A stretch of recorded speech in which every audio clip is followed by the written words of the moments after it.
Welcome back, everybody, to Monster Hunter Stories 2: Wings of Ruin. I'm Savage Hound Dusk, and today we're gonna kick some serious booty. Hey, babe. Hey, babe.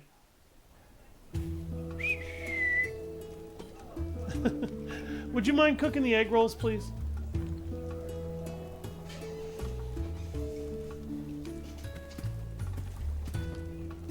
All right. Now.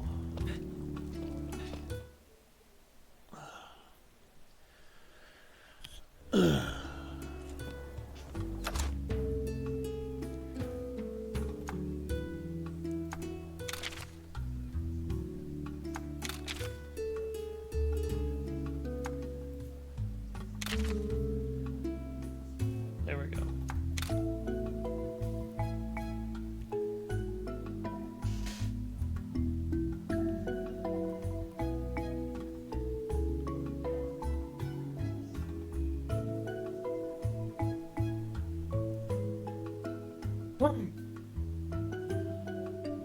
Doc, are you okay?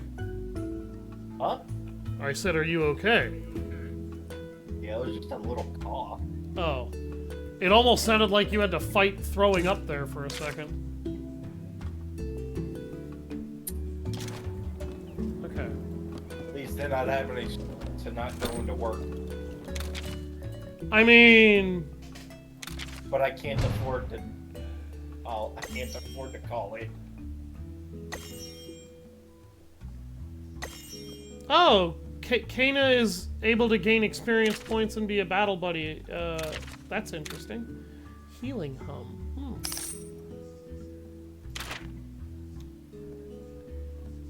Tracking basics.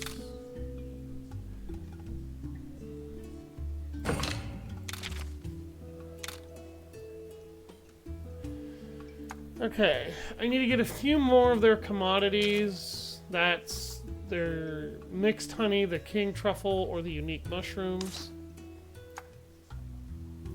I need to go kill 6 Conchu. I tend to put them in for about 20 to 30 minutes. They come out nice and crispy. Oh, I need to offer some charms. Rider 101, turn in 10 quests, go kill 6 Velociprey. Okay. Okay, so easy stuff, pretty much. Basically, play the game like you're supposed to play it. Okay, let's offer a charm. The prayer pot bestows various blessings when you pray to it. Offer a charm to retain the effects of its blessing for a certain length of time. Keep making offerings to level up the prayer pot for better blessings. They did... Okay, the prayer pot did not have a leveling system before. Adds a base 71 points to battle results for 30 minutes straight. Better chance to get rare rewards. A charm that makes rare gathered items 10% easier to find for 30 minutes. You know what? Let's do that.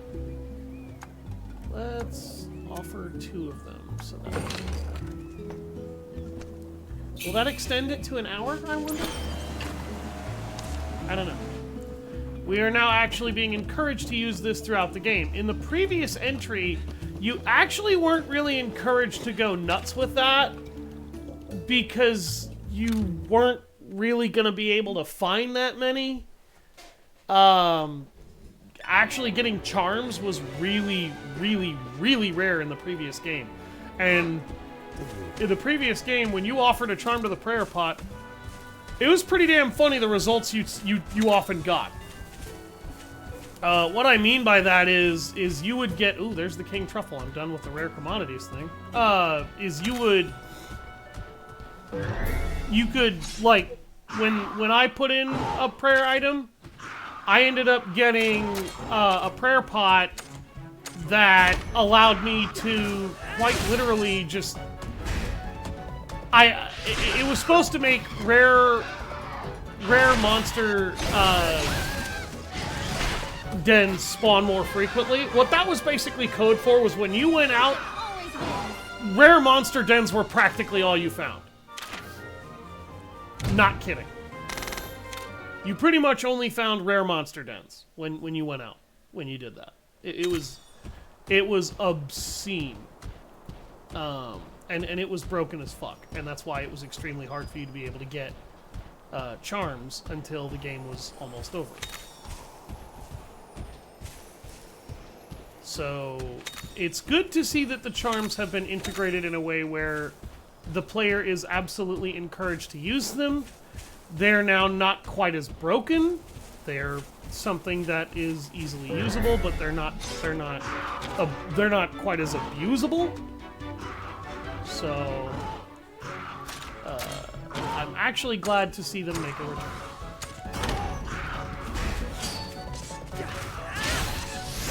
Keep up the pace. The sword and shield is way more powerful than it used to be. Holy crap!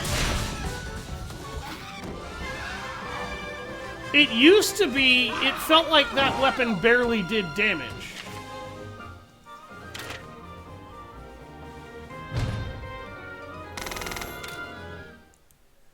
Wow. That is, holy crap. No, no. There. Oh, he no longer does the long-winded, foraging animation that he did that was basically ripped straight out of Monster Hunter 1. That's actually a good thing. I'm glad they took that away.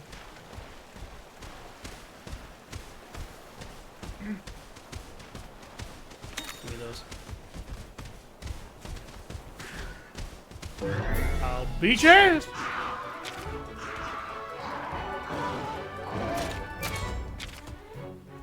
Oh shit. Okay. Well, I guess I kind of want to test my defense here. That Velociprey got dropped.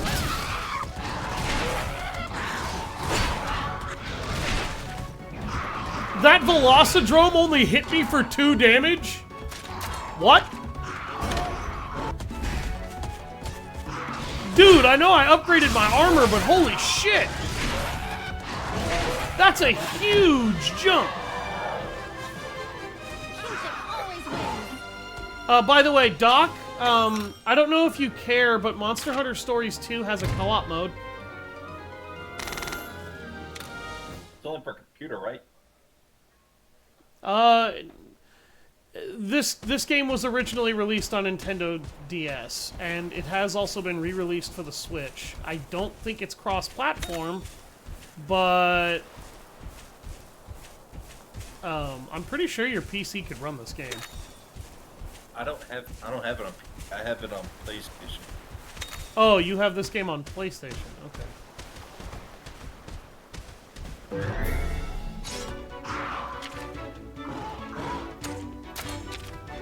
Switch weapons. Pull out my Kulu Dula. I'm gonna beat your ass with a drum. Come here! I'm gonna beat your ass with this drum. All right. How much of a damage downgrade am I taking here? That's still a lot of damage. Even though that's a tier 2 weapon and not a tier 3. Like, my Hunter's Dagger was upgraded to a tier 3, for anybody wondering. Show me what you got. Good God! Slam! Wow. Okay, yeah, the roughest part of this game is just kind of getting started. Wow. I am stonkingly and hugely impressed at how big the difference is there. I kept trying to catch those guys in the back, but I keep missing. Alright, let's swap weapons back to the Kulu Dula, because trying to take these guys on with a sharp weapon does not work. Thanks for healing me, but I had barely taken any damage by that point. Did that come out of my item pool? I really feel like I should know.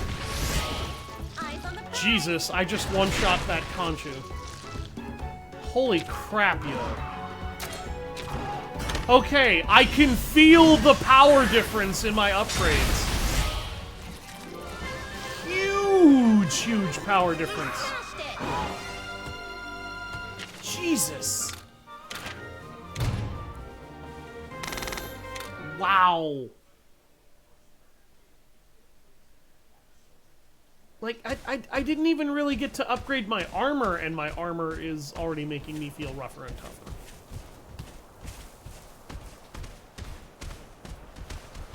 Whoa. Boing, boing, boing. I can't do the Mario sound effect for shit.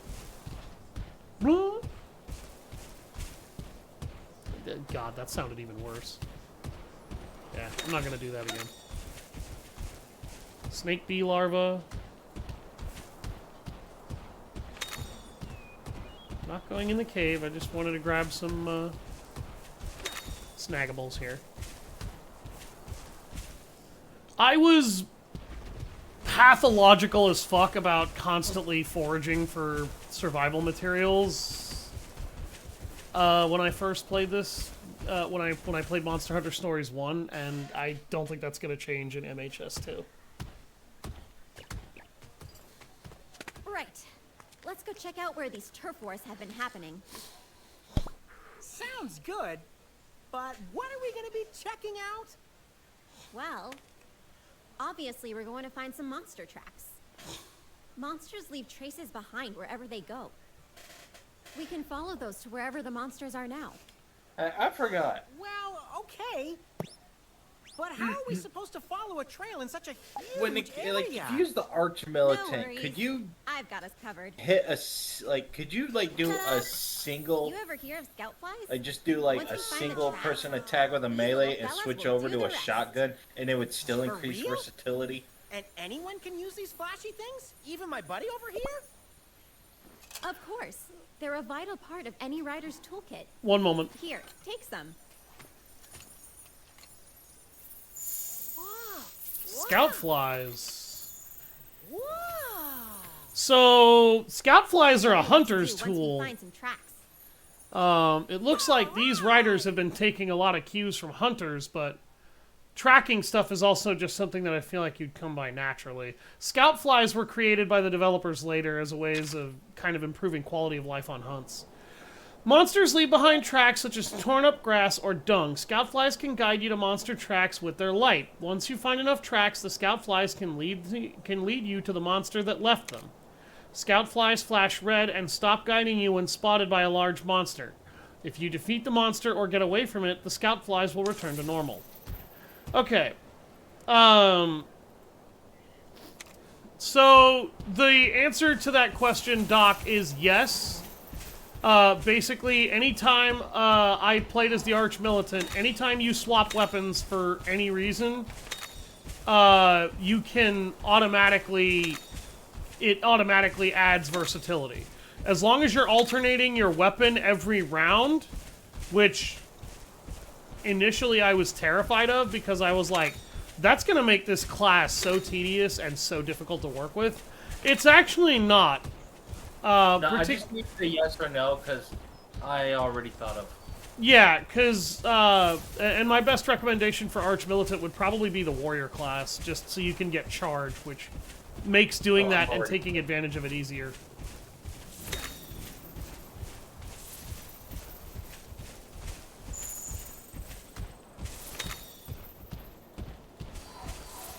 Sorry, folks. Me and my friend Doc here are avid 40K fans, and we've been playing Rogue Trader.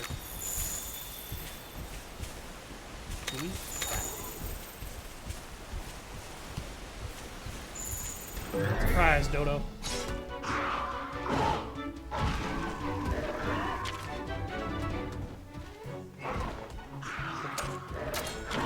These guys, again, they are vulnerable to blunt weapons.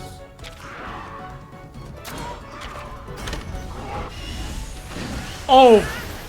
Synchronize! Eyes on the prize. Take you the fuck out. Good God, a lot of these enemies really fell off super fucking ultra fast. That is insane how quickly they fell off.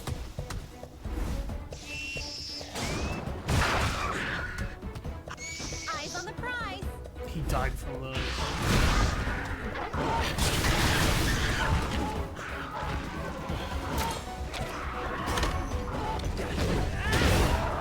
Oh! He resists blunt damage unless he has the rock. Okay. Let's find out how he feels about being shot by a bow.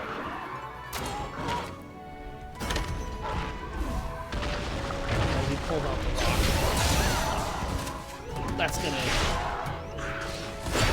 That's gonna ruin my arrow shot, isn't it? Yeah, that totally ruined my arrow shot.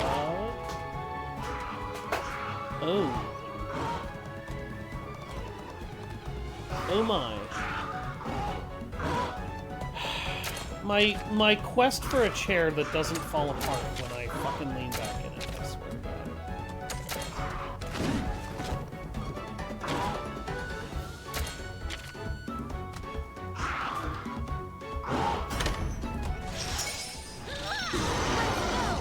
This'll put you out of commission. I like how she could use that without even riding her monster.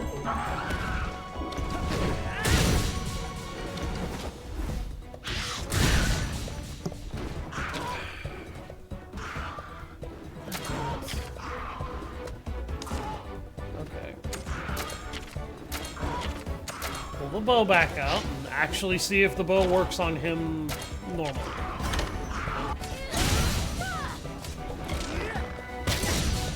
It does.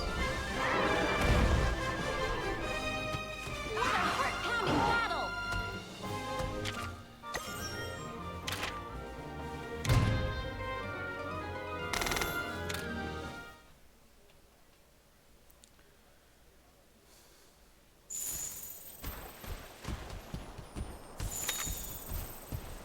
Half-eaten mushroom.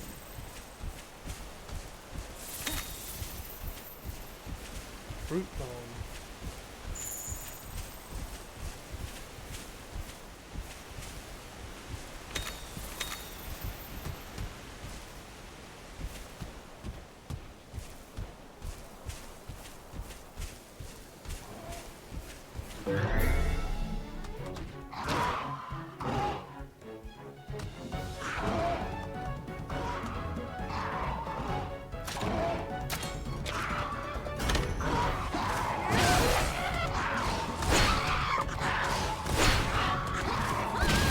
That Velocidrome got so hardcore shafted.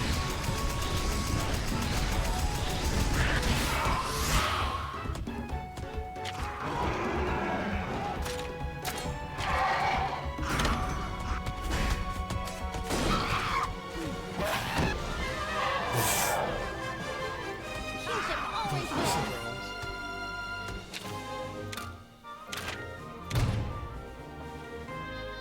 Pittman's Fang.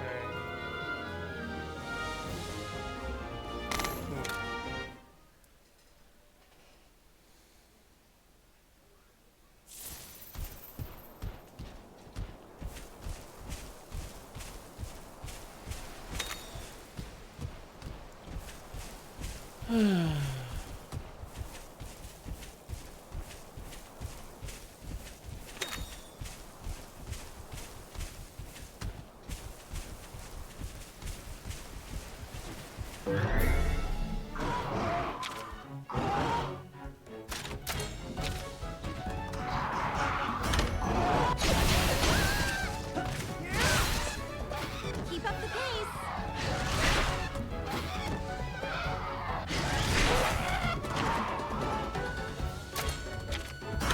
This Velocidrome is gonna get his ass beat so hard.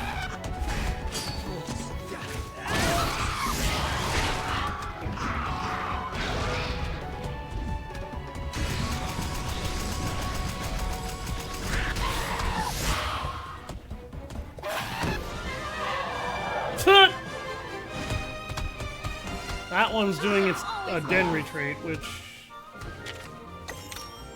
Ooh, level 8. Okay, she does gain experience, it looks like.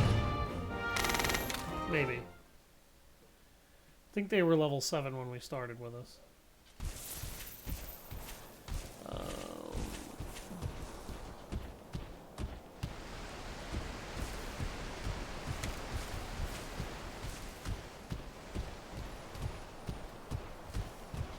Give me that.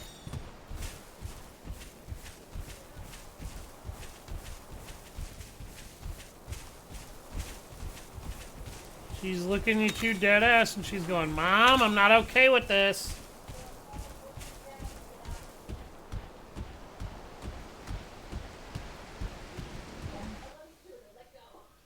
Mm-hmm. Check it out, buddy. I'm not Over okay there. with this.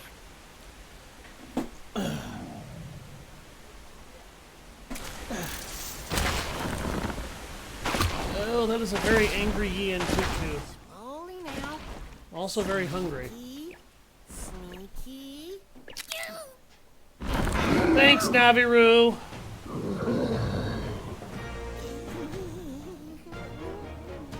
You fucking idiot.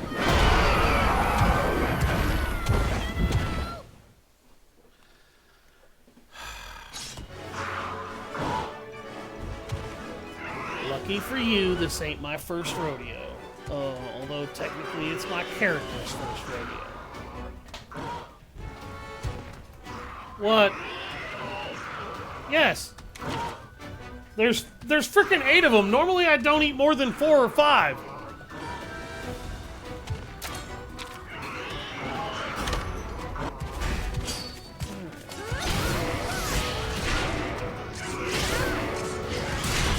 Okay, swords do not work very well against his head. I'm going to assume that blunt damage is the trick, because I'm pretty sure that's just the loop the game is going to push it towards. Nope! I need piercing attacks!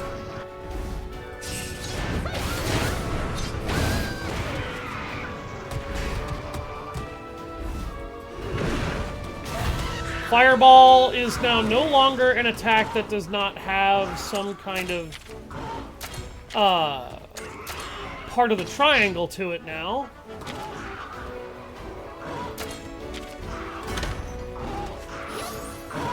Thank you for healing Ron Mars. That's actually very much what I expected you to do. Oh, his face is broken now. Ooh!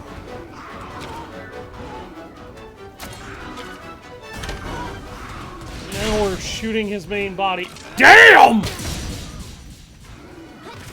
Damn! Damn! Damn! This Yin Cuckoo is getting his ass beat so hard. Fireball. The D&D memes are real. Hey!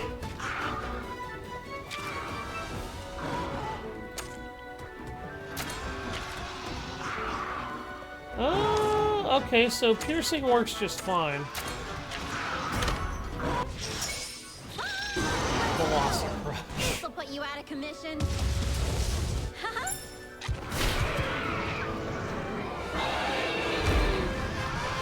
This guy got his ass beat so hard, it's not even funny. Like, that was booty violation on a whole other level. Yeah, they definitely gained XP. Okay. We got his flame sack, his scales, his webbing.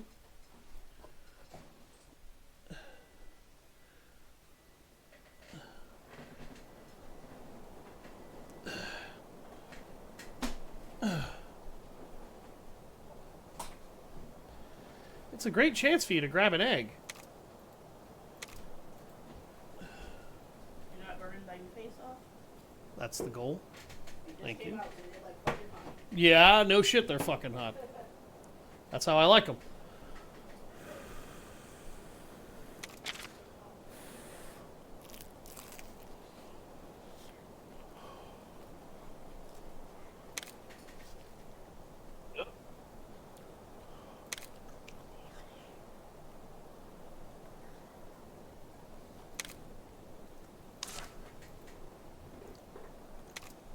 Alright. So, this is the game introducing the tutorial of the retreat mechanic. Monsters have a chance to retreat. We saw that earlier with the Velocidrome that we fought on our way up here. The retreat mechanic is simple. When a monster retreats, it flees to its den. You can head to its den in order to follow up and fight it again. Excuse me. Sorry. Excuse me. However, if you, if fighting is not necessarily your goal, then your main reason for attacking the nest would be to pick up an egg. That was a Yian Kut-Ku. Yian Kut-Kus are an excellent early game source of fire damage in this game, and I picked one up earlier for exactly that reason. So I'm pretty sure that's kind of what the game is going to try and teach us now is, hey, fire damage might be useful, so you might want to pick up a Yian Kut-Ku until you can pick up a different fire monster that suits your tastes more.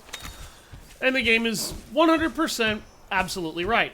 We want to get a Yian Kut-Ku early game, because when I had a Yian Kut-Ku early game in MHS1, it was a very useful ally to have.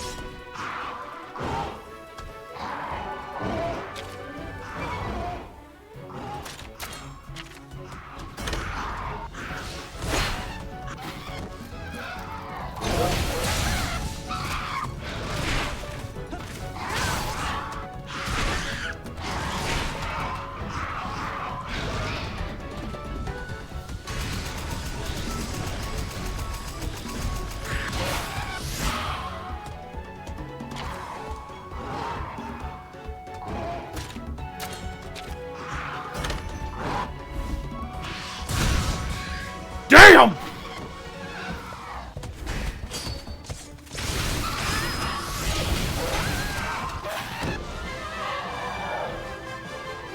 Kinship always wins.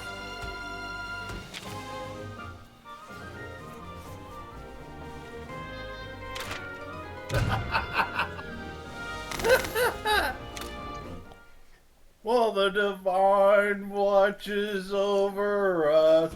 Boom! Divine my ass.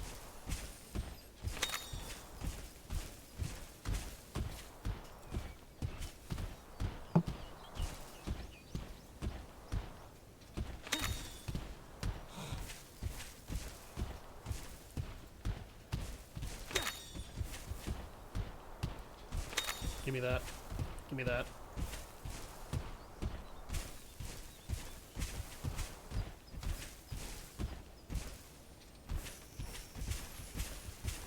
What?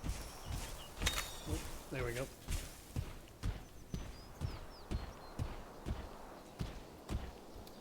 See, the monster's out cold. He's trying to regenerate and heal from getting his ass beat in a fight. I'm not really here for him, but I'll kick his ass and take his name just the same if I want to. What I'm here for is his egg. I don't need it, but for the tutorial's sake, we're here for eggs. I don't need it only because when the game was tutorializing, I went out of my way to be able to snag some eggs.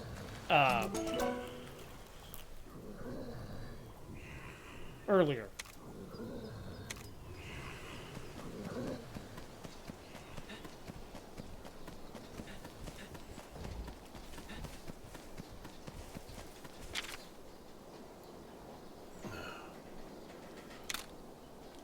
How do you know you took care of the monster in the grasslands? Like, so you took out the Yian Kut-Ku. That doesn't necessarily mean shit. It had to be having turf wars with something. No,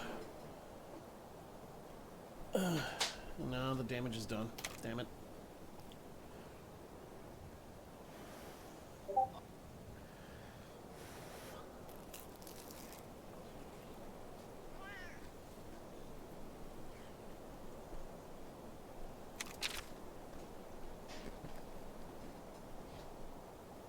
Caravans can instantaneously transport you to locations you've already visited, or to another caravan stand. The caravaner can also save your progress for you. Press F near the stand to use the service. It's also accessible from the camp menu. Press Z while in map mode to activate the caravan menu. Note that there are some situations in which you cannot use the surface. For example, when you're carrying an egg.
I didn't kill enough Conchu.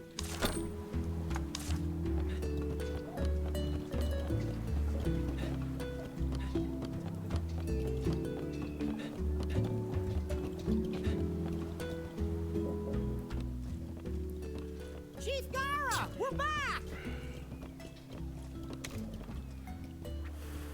Glad to see you're all right. So, how was it? We tracked down a Jan Kutku. We think that was the one stirring up trouble. Yeah, but you don't know because it wasn't scrapping with anything when you found it. A Jan Kutku, huh? No worries, though. My buddy here gave it what for and even brought back an egg. You were able to hold your own, huh? Well done. I didn't expect this day to come so soon. But I think it's time to have the barriers taken down. Chief! I'll make the arrangements at once. Until that's finished, please continue with your investigation. Nice going, newbie. Whoa, don't you get it? This is a really big deal. Taking down those barriers means you have permission to go see Guardian Ratha. That's my buddy for ya. Even the chief is starting to see how great you are. I'll go get started. Meet me in the center of the village when you're ready to set out. His Hey, buddy! I spotted a suspicious Mealinx over by the harbor before. his absolute reverence for you feels really stupid to me. What do you say we go check him out while Kana is setting things up?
A Mealinx obsessed with bottle caps.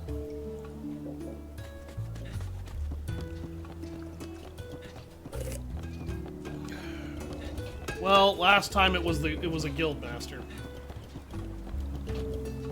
Excuse me. The I south guess side that's of the fair. island, huh? I was just getting ready to head there myself.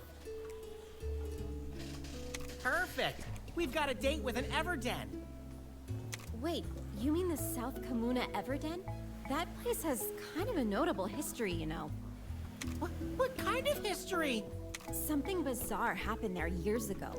right in the very depths of the den. Something Oh, bizarre. that's one way to do it. There was a big fuss about a huge monster showing up there. The village sent some riders to investigate. And What did they find? in the low light, they could just make out a monster with pale white whiskers and shimmering blue eyes. White whiskers and blue eyes? The hulking, tanned creature was dancing around the den. A tanned monster? Did it dancing around the den?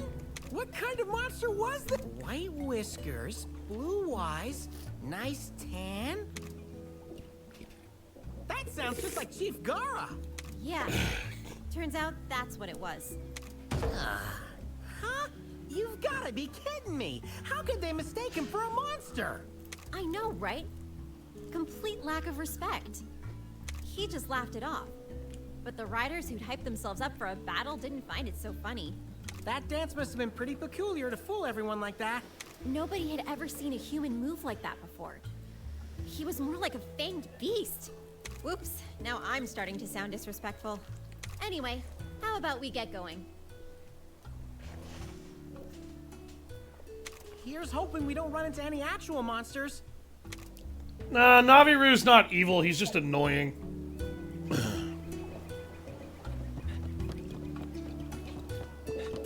That's literally my opinion of Naviru. He's an annoying mouthpiece for the player. And frankly, I find him holistically unnecessary. Particularly in this game, because he doesn't really have a reason to be here. He's just here. He has no reason to be here. And that's kind of the only thing that upsets me about him. He doesn't need to be here. Like, this game would be fine even if he wasn't here. And just kind of forcing him on the player feels really dumb to me, and I don't like it.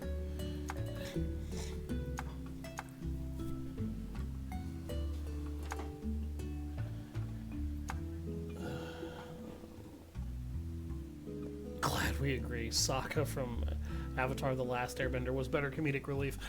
Sokka's reason for being a actually compelling character was not just the fact that Sokka was comedic relief. Sokka had flaws that over the course of his journey, he outgrows.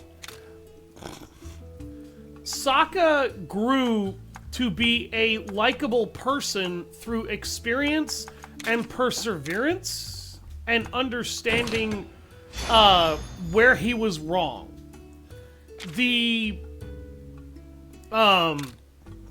issue that I have with the oh damn, I need 12 points. Shit. Okay, well I guess I'm not doing that. And I need Boldrome materials. Okay, so I can't upgrade the Kulu arrow again yet. And like, add to it, Sokka was also useful. Like, this is gonna sound incredibly fucking harsh, I'm sure, but Naviru was not useful in the game that he appeared in. He was basically just a fucking mouthpiece for the player. And I found him rapidly becoming more and more fucking obnoxious just because his story is written so terribly. And it's written terribly to the point where if he had actually been written well, I wouldn't care. Like, and the worst part is that I could tell you how to rewrite his story in a way to make him a way more compelling and interesting character. The only thing that you would have to do is give the protagonist their own voice. I understand it's cheaper to technically do what they did do, but it makes more sense if you don't.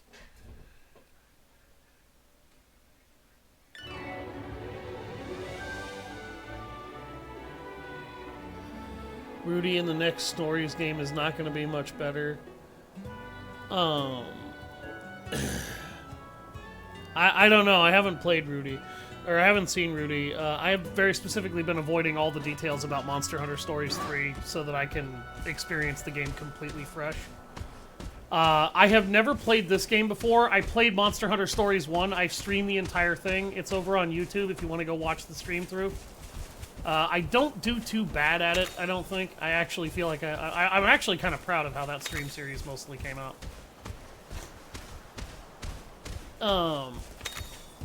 I need to go find those Conchu that are sitting over here, as a matter of fact, because I haven't killed those yet. I haven't killed enough of them to get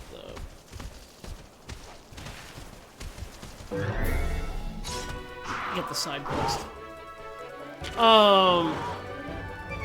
And that's kind of my issue, is that Sokka was A, important, and B, he grew out of his flaws. Naviru is just annoying. That's Naviru's problem. Eyes on the prize.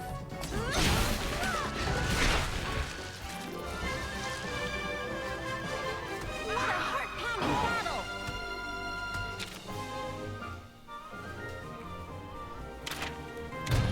Atreus in the new God of War game was also voiced by a woman.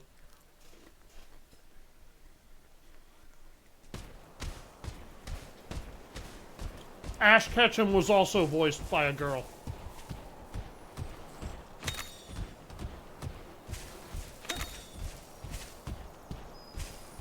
When I was a kid, that shocked the fuck out of me. Now that I'm older, it actually makes a lot more sense.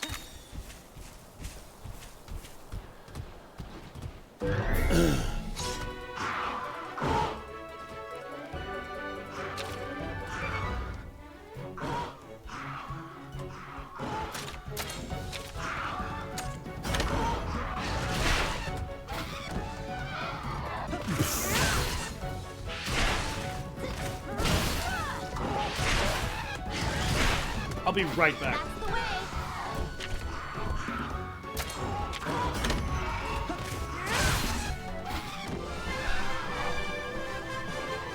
You did it!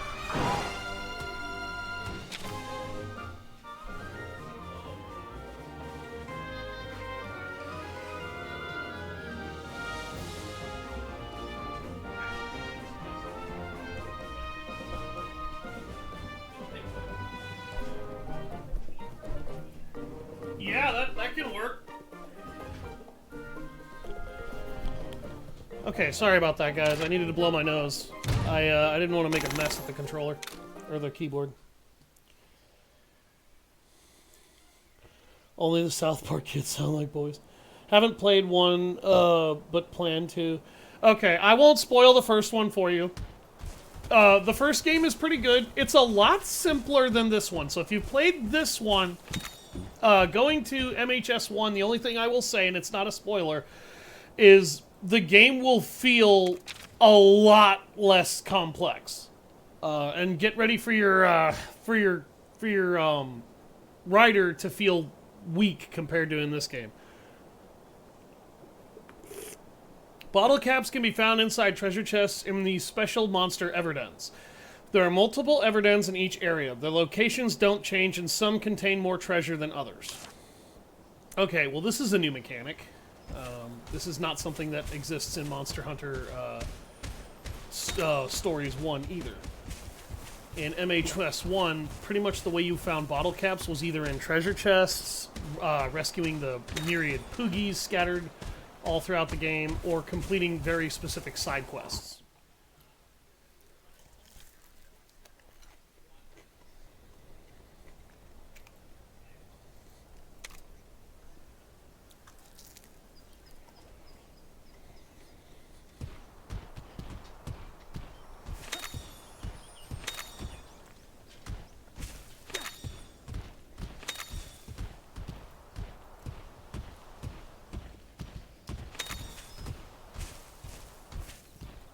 Again, I am a pathological loot goblin, so that's how I played the last game, and that is actually how I recommend you play the first game if you're looking for any tips on MHS1.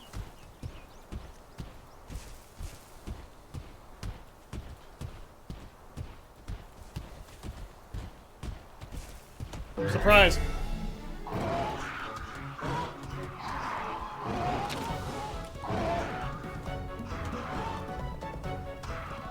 A feline from the Fallout world.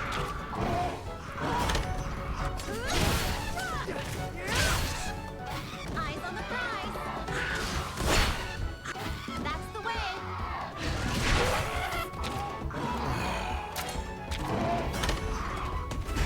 Come on, bitch, hit me. He did 2 damage and took like 60. Damn! And then he got ran the hell over. Kinship always wins. Sounds like someone just got smoked. This game... Oh wow, my partner's leveled up again. Power scaling in this game is very different from MHS1. I will say that. I feel way fucking stronger in this game. When riding a monster that can swim, enter water from a shallow point and press the spacebar to start swimming. You can only enter and exit from shallow points, not via cliffs or ledges.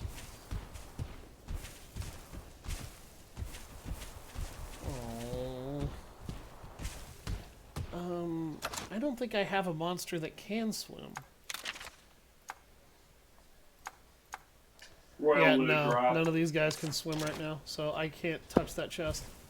That actually annoys the shit out of me. I hate that. That's see. Okay, so I'm gonna point this out here, and I understand that this is a minor rant, but forced backtracking is fucking obnoxious unless it is paced particularly well. If you're gonna force me to backtrack, there better be some seriously good goddamn reasons behind it. And not making sure that I don't have a swimming monster before I do this, that's not a good reason to do it. All you have to do is just get a Royal Loot drop. It shouldn't be that hard. Well, I don't have a problem with Royal Loot drop. The Oh, annoying wait. Fuck. The annoying one's trying to find a monster who can climb. One's not what you need in order to break this guy's skull open. It's piercing. Show me what you got. There are some games that do force backtracking really well. The Shadow Hearts series mostly does it well. I say mostly because there's certain elements of the backtracking in Shadow Hearts that I definitely also felt was kind of rude. Damn. And here comes 4 free crits. Yeah, this Yan Cuckoo is officially hating life. Right before it gets ended.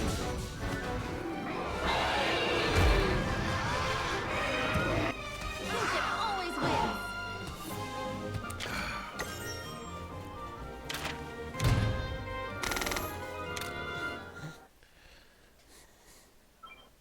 Oh wait, you'll drown you, Naviru, if you use him for that.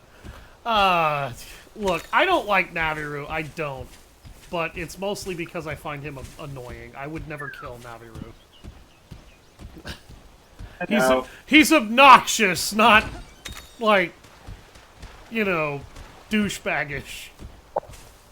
I mean, I would happily drown Menelger, but, I'm not gonna go into why, because somebody hasn't played MHS1 yet. And they will figure out why I would drown Menelger when they play it. I mean, I wasn't really planning on playing the first one if it's me you're referring to. The first game is really good. The first game is good. It's particularly fun to play. The only thing I hated about it was Naviru's story. Because his story is, again, spoilers free, his story is just incredibly poorly fucking written. And I like playing through the game, as I experienced the way his story was written, I could have told you, and I did, I went on a tirade during my stream about it. I went off about how you could have fixed everything wrong with his backstory. And maybe one day I will make a YouTube video about it. But, about like, how to fix Naviru. But I'll be frickin' honest with you, he should not have been brought into this game.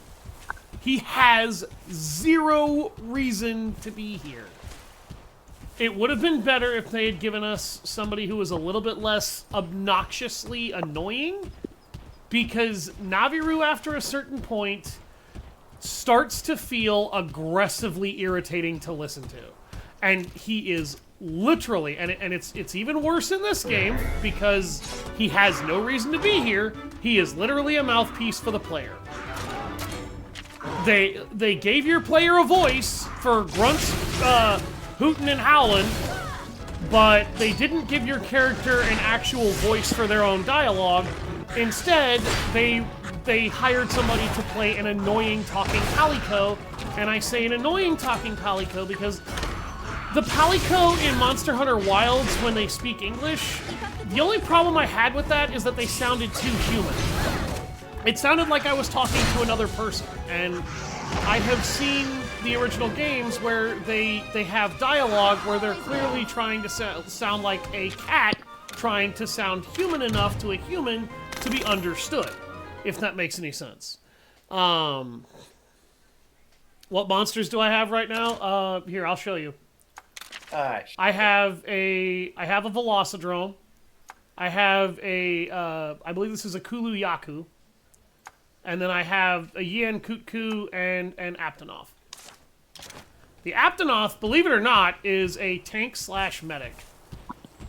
And it's actually a really good basic monster if you find you're getting the crap kicked out of you in Monster Hunter Stories 1. So while I myself didn't end up relying on it, because I adapted to that game shockingly quickly for the most part, I highly recommend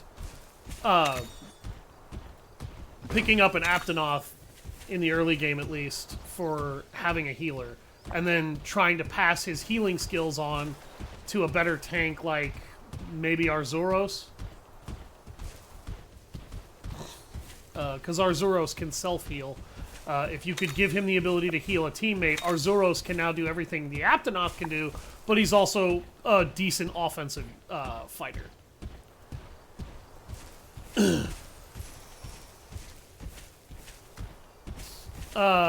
But the issue with Naviru is that he could very easily have just... You could have just let the player character fucking speak. That's the problem. Like, my character has a voice actor. The male and female versions have voice actors. You could have just paid them to also voice the fucking character and not have had to hire an additional actor to act as the mouthpiece. And, there's no need... Oh, wow, I actually found a Kulu Arrow weapon in that case. I didn't know I was gonna find that. Shit. Oh, there's a Kulu Yaku. We can scrap with one of these guys.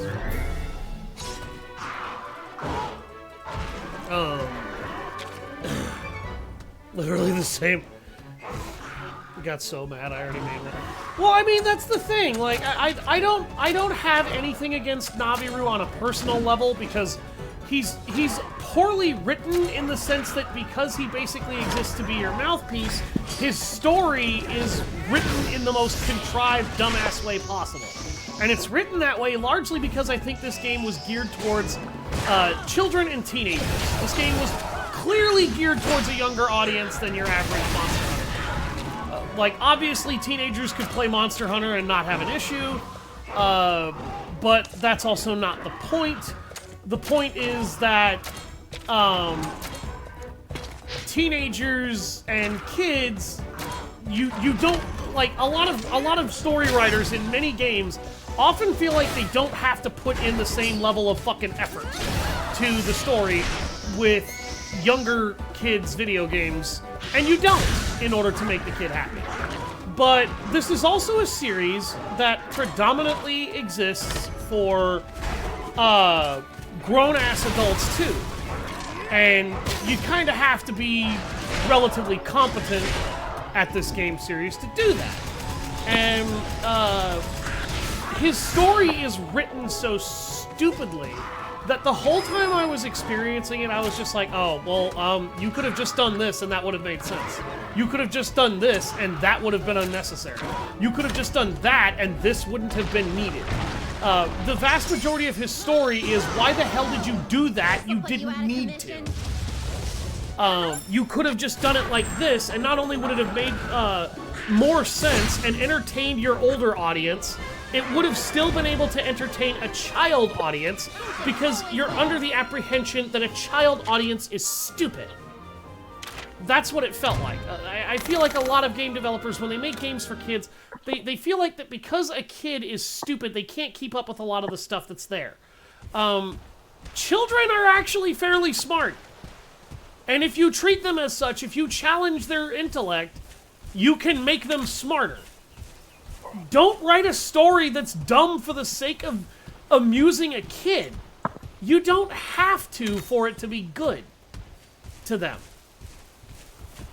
And it pisses me off that that's kind of what they do a lot of the time. And it feels like that's a lot of what MHS1's story behind Naviru suffered from.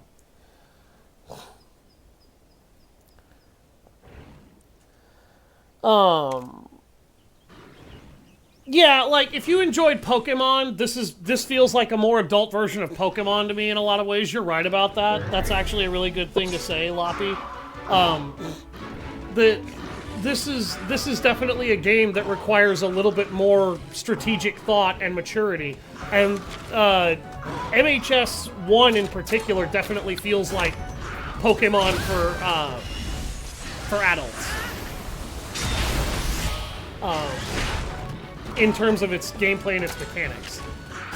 It's dumbed down enough that kids can still play it and figure it out relatively simply, but it's also smart enough that if you really know what you're doing, you can wring some serious power out of it. I don't like how Naviru is here, because frankly, you could have just fucking paid the voice actors who voice the player hunter to actually voice his dialogue or her dialogue. That would have been a little bit more expensive than having Naviru do it. But if that's the case, you may as well just not have them have a voice, even for grunts at all. Or maybe, if nothing else, something's here waiting to pounce. That's interesting. I wonder what I'm gonna fight once this Bulldrome gets knocked the hell Put you out. out of commission.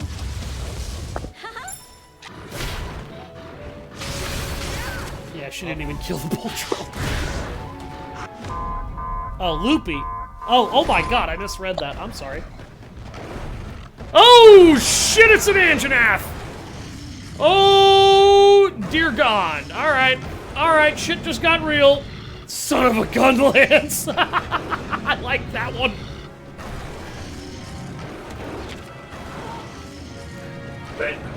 Oh, dear God. Okay, I could attack his nose or his body. Okay, I feel like the smartest thing to do would be to finish off this Bulldrome. Jesus! Oh, come on! We don't have to run! Come on! We kill the Bulldrome and we can take him. Damn it. We got away. Don't worry. We should be safe now. Yeah, Anjanaths Basket of bitter are, bugs, what was that? Anjanaths are basically fire-breathing T-Rexes unless they're a Fulgur Anjanath, in which case they're hurling lightning bolts. Look, I know just what they calm are. down, I've had to I'll fight explain. one. That was an Anjanath. just It's trust a me. fierce monster You for think sure, you're but ready, it usually you are keeps not its ready. I have a feeling this is all connected somehow. We'd better head home and warn everyone. I Sounds like hate a it when plan. that Let's happens. skedaddle. Oh, this stress isn't good for my heart. Oh, really? It's not good for your heart? Good, then get the hell out of this game. You're annoying me already. It's not like you were the one putting your ass on the line over there 10 minutes ago. Hey, who's the navigator here? You really think I wouldn't? Huh? Buddy, are you seeing this too? A treasure chest? Looks like that shady Mealinx was telling the truth after all. Grab the bottle caps and let's get out of here.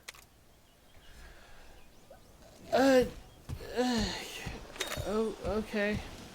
Sure, I guess. Oh, my entire party is on fire.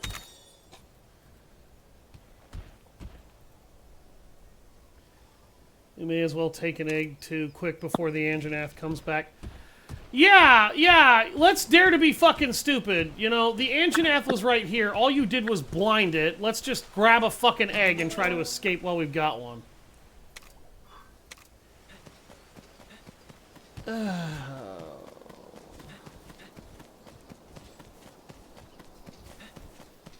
Naviru, I have to say this. You are Class A stupid. Apparently there was a bug in the demo where you could actually get the Anjanath to retreat and get an Anjanath egg early in the game. Don't know if the Anjanath retreated, but apparently there was a way to get an egg from it as a bug. That's... If that's true, and I don't say that to call you out, if that's true, that's a very interesting bug. I wonder what's behind that.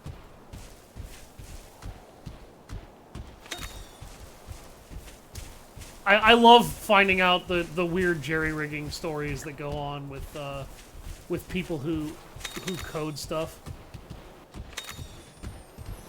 Because the more that I have seen people study programming, the more I have realized that programming is largely just a series of jerry-rigged hacks and trying to make shit work. And that video games are not anywhere nearly as cleanly put together as they sometimes look. Not sure yourself if it's true. I mean, it happens. At least it's known this game takes place after World. Anjanaths existed before Monster Hunter World, bro. That didn't really confirm jack shit. Welcome.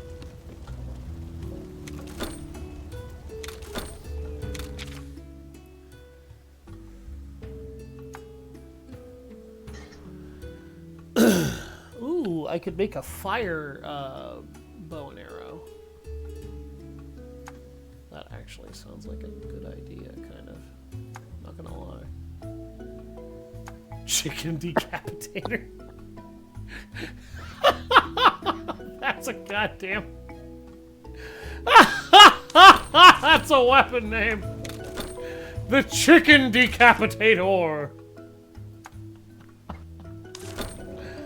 Oh, God. I'm not on enough drugs for that one. Oh, shit.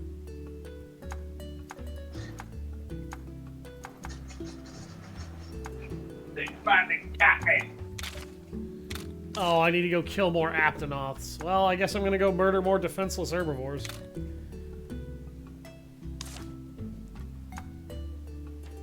Don't judge me, that's what the game's asking.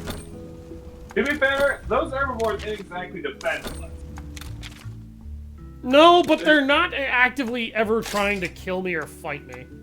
I am gonna sell this iron sword and this great hammer. I don't want those weapons. Sorry. Thank you. I'm sure that's going to offend somebody. I don't care. I don't like great swords, and I don't like hammers. Never have. Wonder if you can still do it to this day. I have no idea. Maylinks Incorporated is an exclusive shop where you can exchange bottle caps for rare items. Bottle caps are found in Everdens or obtained as subquest rewards. My guild Meowster, okay. He works for a guild of some kind. In each field, okay. At least one Everden per field. But I want to see what he's got on sale. You didn't even let me see what he had. Okay, I started out with 10 bottle caps. Knifepedia!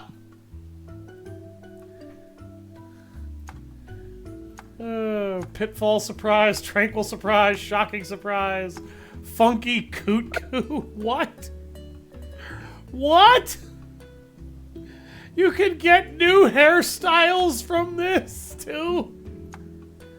Oh my god. Vitality, strength, and defense nutriments, golden fragments. Okay. Stable blueprint 1. Expand stables, allowing you to keep more monsters. That is an item that I'm actually kind of not okay with existing. I feel like I should just be able to hold as many monsters as I want. But, alright, whatever. I mean, to be fair, wow, it'd get hard to keep track of them. Realistically. Nah, I doubt that. Red Devil Gunlance, huh? That actually, like, Gunlances look cool as fuck. The Defender Greatsword. There's the Hunter's Dagger. It's available for 16 caps. Low grade ore, brute bones. Okay. Oh, I can also do armor exchanges? Hold on. Wait, what? What else do you have? Arzuros armor, which would actually be pretty decent fucking armor this early game. Interesting.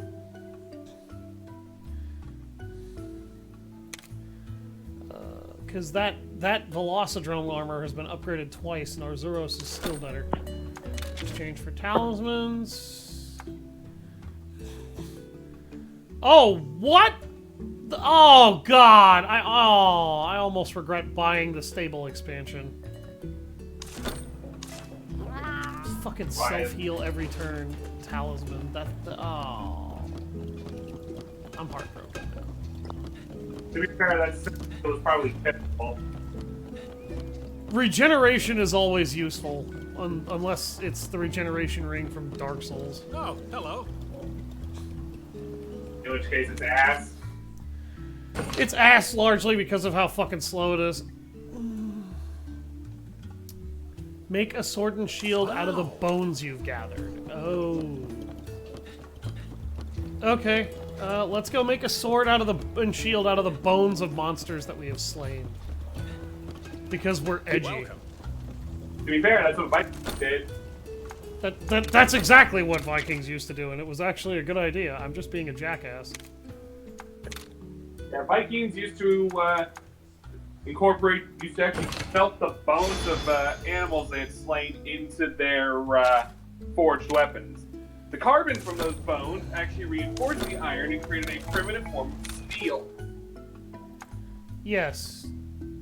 The thing about bones is that bones can actually, when you forge them correctly, they're actually as hard as tempered steel. At the appropriate density levels, they can actually be that friggin' strong.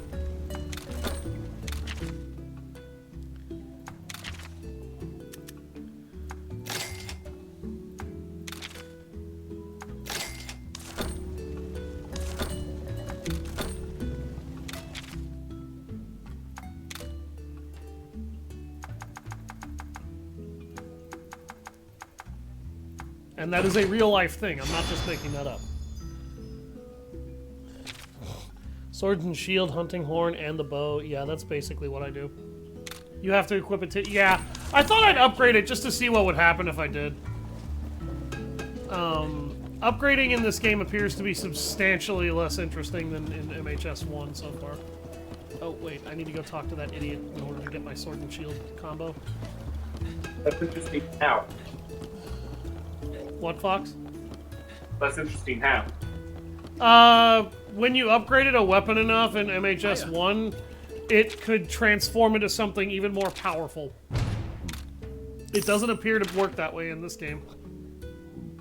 Honestly, my biggest gripe about Monster Hunter Stories is the fact that you have access to less than half of the weapon types from the main games.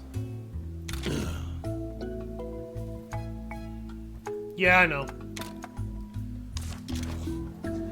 Yes, the ones you have access to, they do the job. They do what they need to do. Well, here's the thing, Fox. You're talking about adding in a lot of extra weapon types that will drastically fucking complicate the game.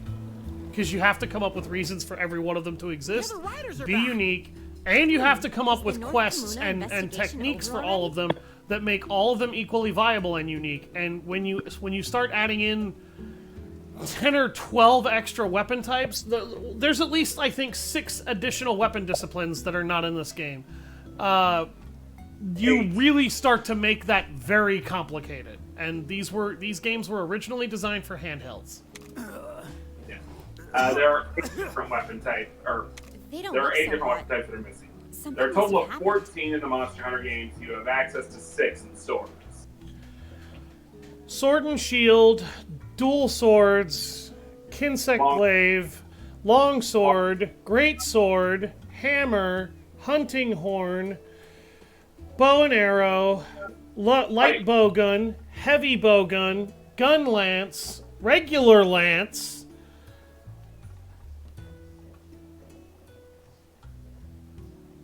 That's 13. So I must be missing one. So there's 6 weapon disciplines in this game.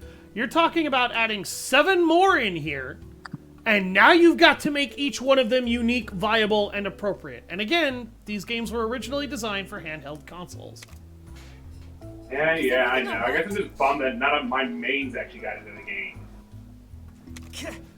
Kena, it's... The only one that comes close to one of my mains is the sword and Guys, shield. look like you're in pain. What do You you sure you're mean? okay? Insect glaive, in case you got forgot. on the wrong end of the monster's venom. Venom? And we Venom. ran into an Anjanath on the south side of the island. And Anjanath, that's... You'd better go tell Chief Gara. The village's safety comes first. Did they get attacked If by a this monster in the Puke? forest is a threat, we'll go deal with it. Probably. Be careful. It won't go down easy. I know. Yep, nice but counter it could skill give for us a sword and clue about shield. what's I been don't know going if I'll on ever lately. use it, but it might actually be good too. With Red and Guardian Ratha gone, we have to learn to protect ourselves now. You should have been learning to protect yourselves while those two were still around. They were there to set an example, not do the fucking job for you. Before we go, we better make sure we're prepared against poisoning. I recommend making a trip to the merchant and stocking up on antidote herbs. We can do this, partner. We were born for this.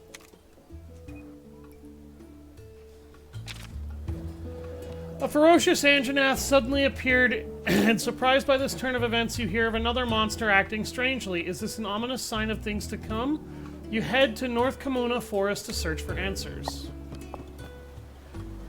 Oh boy. Here we freaking go. Welcome. Welcome.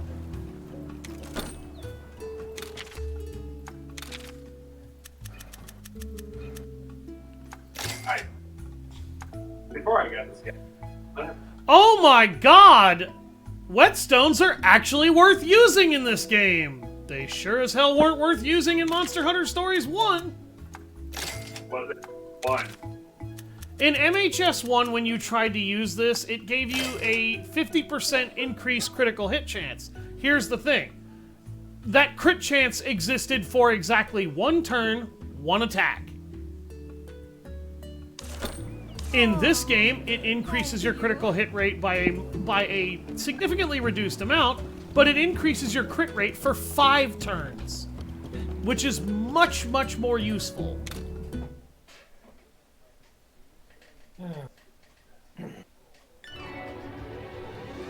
Great sword, long sword, sword and shield, dual blades, hammer, hunting horn, lance, gun lance, charge blade, insect glaive, light bow gun, heavy bow gun, and bow. Thank you. I missed the fucking I missed the charge blade. Oh, and the switch axe. Oh, and the switch axe. Yeah. So that's 15 weapon disciplines. So 9 of them would need to be added to make everyone happy.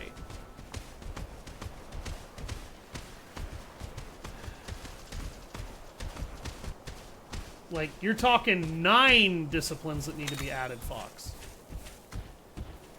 After a certain point, sometimes concessions kind of got to be made. This next game is going to be made for non-DS consoles, though, so... That being said, it is 100% a subjective opinion that I hold on it. Yes, and to be honest with you, I respect your opinion, but I also want to throw this out there. I don't feel like that's a good enough reason to not play these games. But I don't play it. Oh, yeah, that's true. You never said you didn't play them. Damn! Okay, that Bullfango just got whacked. On the topic of objective versus subjective, objectively that game is probably like an 8 or 9 out of 10. It's just that the lack, it's just that shutting out over half the weapons kind of drops it down to like a 6 or a 7. Honestly, I'll be fucking real with you. The way the story in these games, in Monster Hunter Stories 1 goes, that game is a 7 out of 10 at best. And a lot of what saves it is the gameplay. The story to that game is not that good at all. I probably sound like I'm giving that game some serious shit, but the story to it is really, really weak. This'll put you out of commission. Welcome, Zane. Oh, damn, you forgot one as well. I was gonna say, General Bean did a really good job there on that one. I almost forgot the switch axe. Oh, and I forgot to pay attention to that power struggle, so my monster just got its ass kicked. Yep. Oops. My AI teammates over there just healing my monster for me. Wham! Your AI teammates will generally do a good job of keeping them Healthy so that I don't have to. That being said, you should also make sure to drop a heal on them if Typically, if my monster's HP gets low enough, I'll fix it myself, especially if the monster that I'm fighting is particularly dangerous. If the monster that I'm fighting isn't really that big of a deal, or I know that it can't do enough damage to kill my monster in one hit, I might ignore it. But I only ignore it until it becomes an issue, and then immediately address it the instant it's a problem. So and then there's the main hunts that you'll get for. Those are usually enhanced versions of creatures you probably already beat. That'll generally have a yeah, that happens a lot. That happened a lot in MHS1, the whole name hunt thing. Like, one of them, in my stream through, my nemesis was a pink Rathian in a side quest that I believe was named the Poison Flower, I think it was called?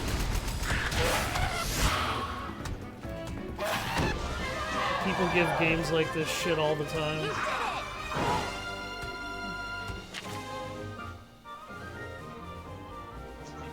Yeah, they do. I don't hate these games. I like Monster Hunter Stories better than the mainline entries.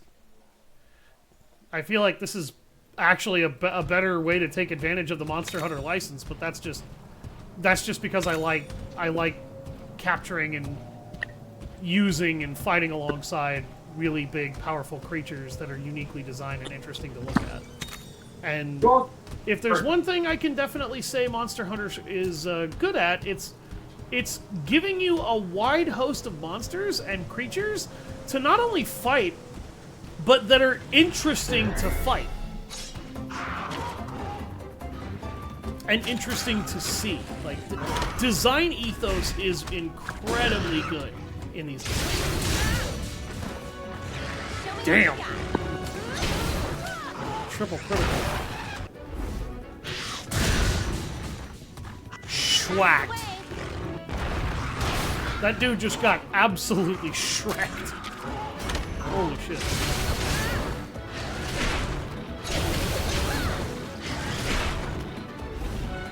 Damn. We beat this one before. So far, I found this one to be easier than MHS1. I was able to power scale my statistical upgrades, though, very quickly. Like, if you know what you're doing with your first couple of hunts, you can pick up enough resources to spiral yourself out of control for the first couple of missions very quickly.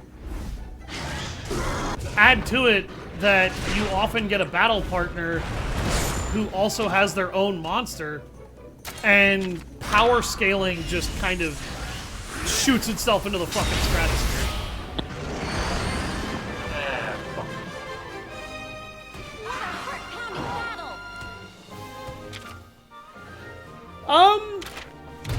I've heard stories of MHS1. Yeah, the first Monster Hunter stories is way harder. It's definitely a slower paced game. God damn, I'm already an hour and 20 minutes in. This does not... I am not feeling the passage of time in this stream. Feels good, though. Like that. I'm visiting the rare monster dens because there's one more monster. I looked up what monsters are available in this region to collect. There's one more that I haven't gotten, and I want one. Okay, now let's head back over to the egg chamber. We've looted the place. We've killed all the inhabitants because we're EXP hungry psychos. And now we're gonna steal an egg, and oh, it's a Yian Cuckoo Den. I don't want a Yian Cuckoo though. I want the other one. I think it's the Puke Puke. It's the poison monster. I like how that bone was gold, and it dropped a Pittance Fang, which is money.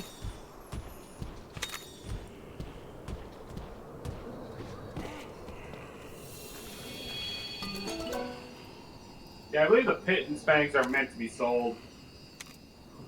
They are. You literally sell Pittance Fangs. There's nothing else you can do with them.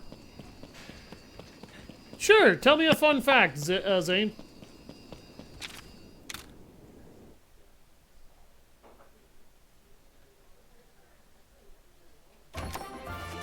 Humble Fanged Beast Egg.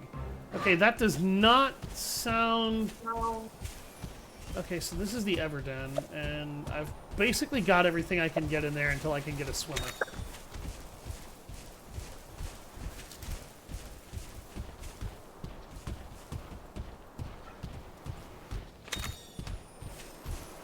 Boink.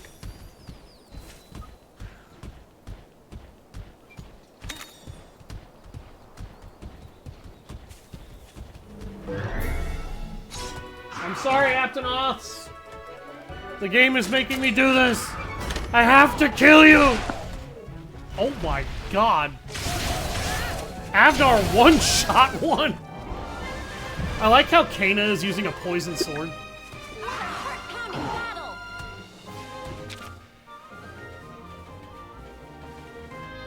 With bonus leveling, it took you 240 plus hours to beat. Just tried the revival talisman, 15 health per turn. Oh my god! That is incredibly good.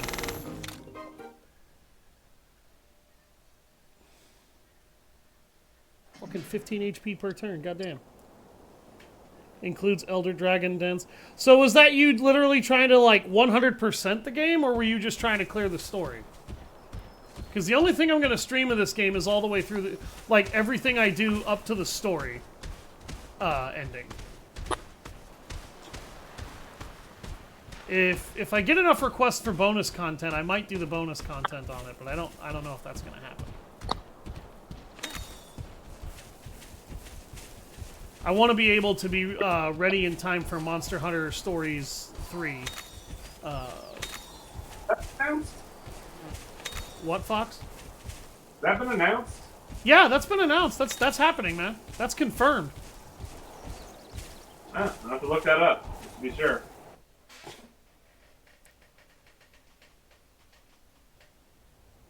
Sorry for the spoiler if you have not beaten the game. No, I knew Elder Dragons were in the game.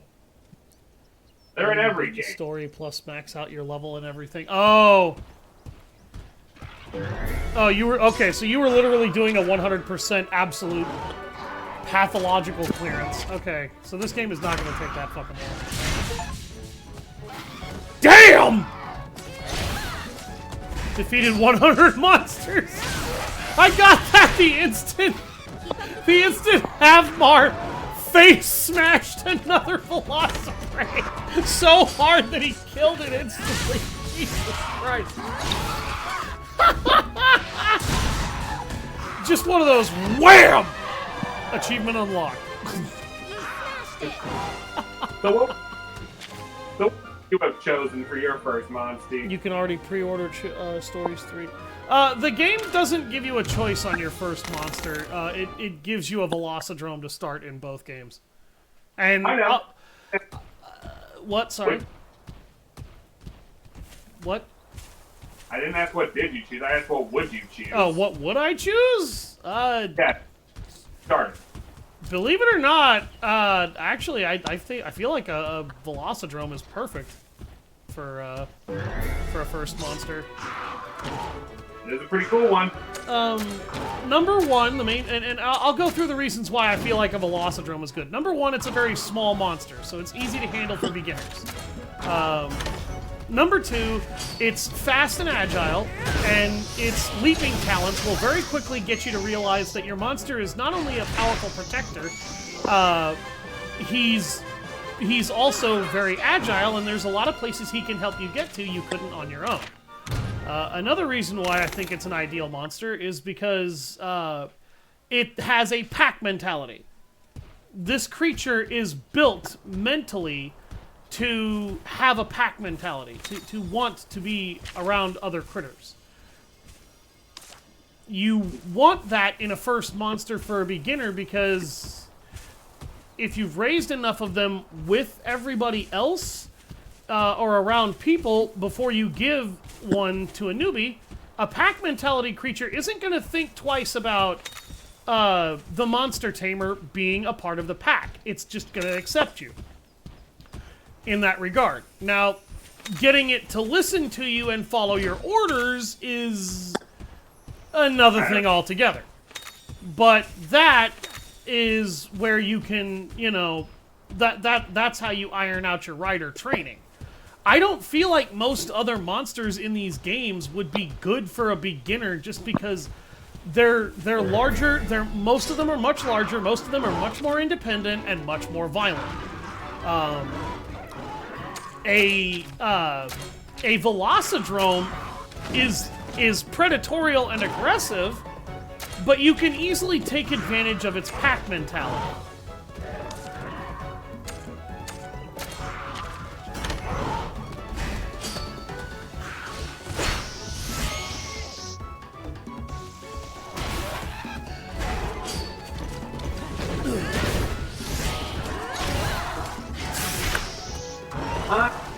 I probably would have chosen a Great Izuchi or a Great Jock myself, but a Velocidrome's pretty cool. I think the Velocidrome is way more cool looking than either of those monsters, but that's personal opinion. The only other monster that I feel would be ideal for beginners is an Aptonoth or an Arzuros. An Herbivore. An herbivore or a honey-devouring bear, and my reasons for that are pretty much the same. An herbivore is gentler, nicer, and the thing about the Aptonoth that makes it ideal is it's a healer. It can actually heal its teammates. That can teach you to want to depend on your monster, which is great for fostering the bond.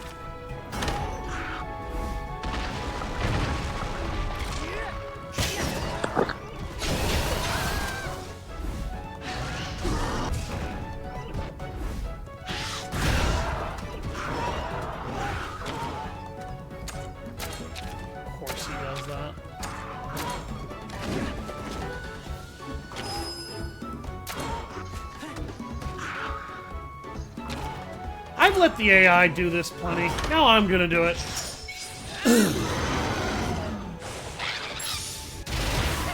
Have a good time, Rev. Kinship always wins.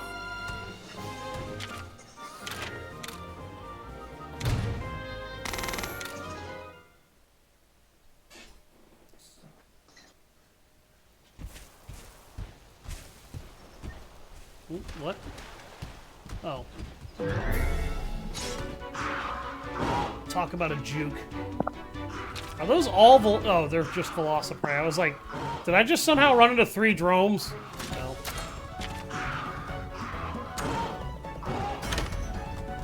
Hey, look, brother, if you want me to cut you in half, that's your problem. Keep up the pace. Wham. Damn! You did it! The main reason I would pick a Velocidrome as well over a lot of the other stuff I mentioned, because they're fast and agile, they're great for getting you out of trouble if you get in over your head. Because it's so fast, so light and so small and agile that, yes, if you pick a fight with something particularly dangerous, you're probably going to get your ass kicked. If you pick a fight with something that's bigger and has issues keeping up with lightning-fast critters, though, i.e. maybe you accidentally picked a fight with an Anjanath, you can use the speed and agility of your Monstie to get out of the problem.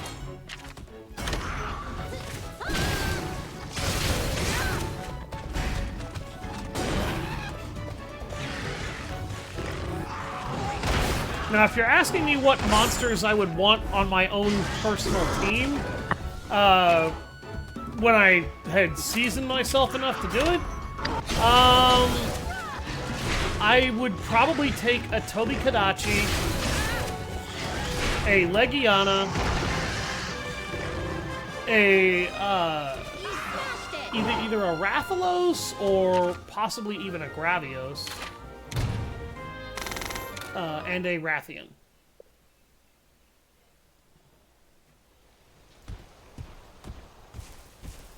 If you want to talk about picking up Elder Dragons, that's a bit of a different story, because a lot of Elder Dragons, from a lore standpoint, yeah, they'll kick your ass. For anybody wondering why I'm constantly picking all these fights with these Bulldromes, one of the upgrades to my outfits or my weaponry requires Bulldrome materials. So this is not just me murdering shit for the sake of extra EXP. I need to kill these things. And now the Bulldrome has been isolated because all of its Bullfangos have been taken out.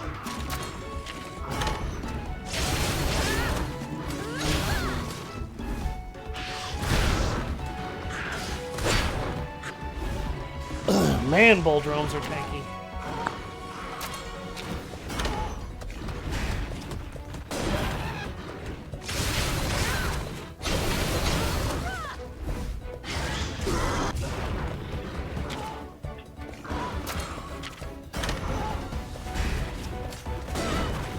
She keeps favoring power attacks against a power attack focused monster. Her AI is really not considering this.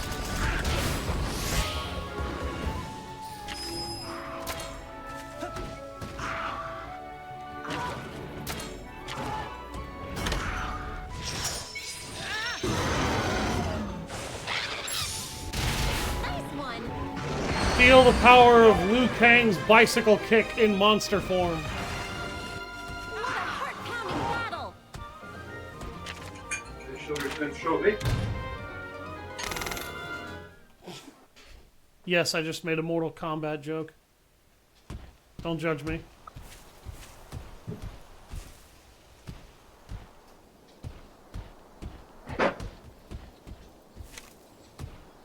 I like that. I'm in a den inside a den, and this den is obscenely tiny.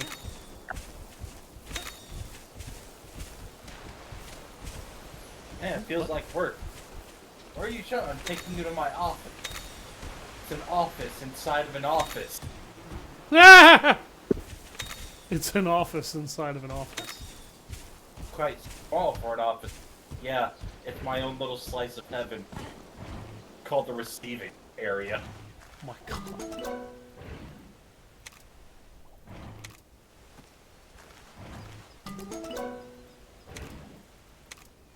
Okay. I guess that's the game telling me this is all you're gonna get.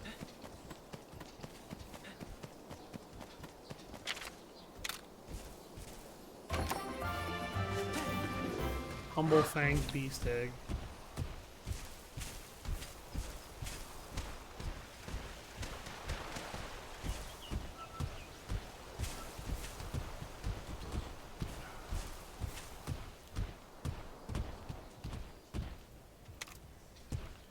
There's the Yan Cuckoo. 3 bottle caps, just enough to get that jewel that I want, that talisman of regeneration.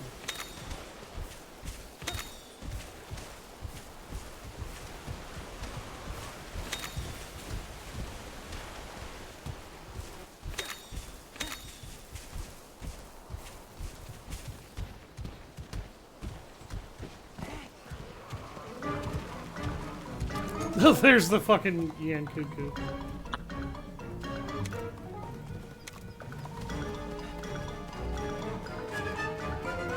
Am I gonna get away?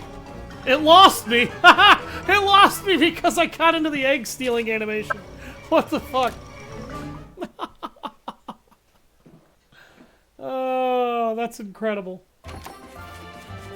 Burning bird, wyvern egg. Okay, that tells me exactly what that was, which is not what I wanted.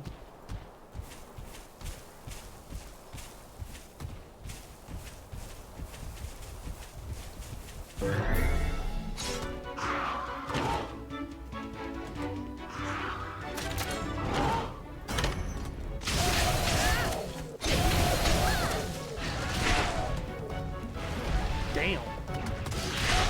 Damn. Keep up the pace.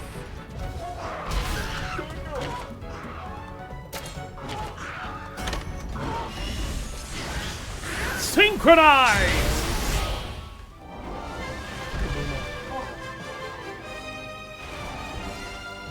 Oh, that one's fleeing.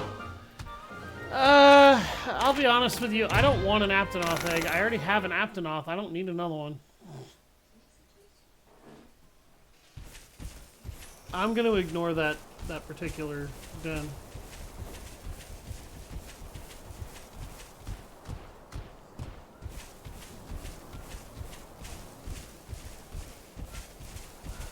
I like how those things are just kind of munching. Makes the world feel lived in.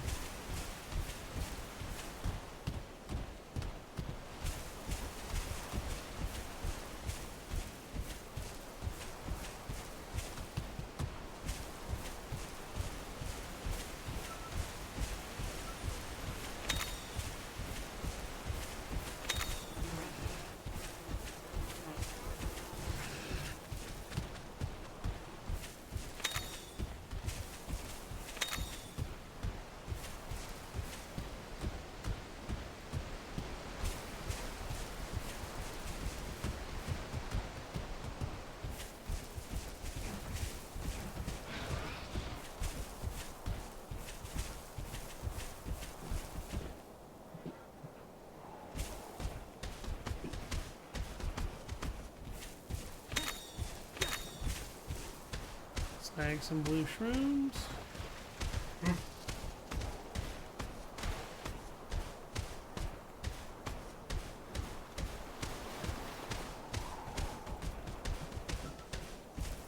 Give me that.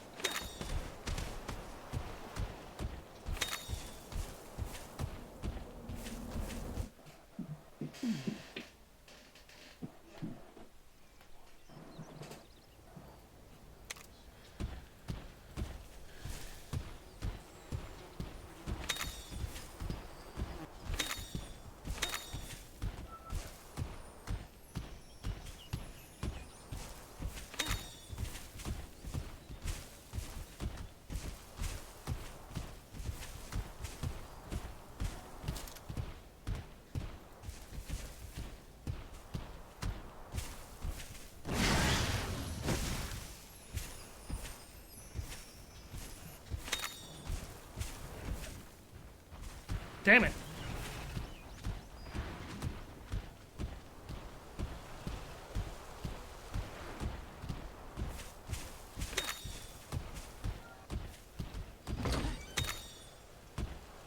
Life soot. That is a low-grade multi-heal item.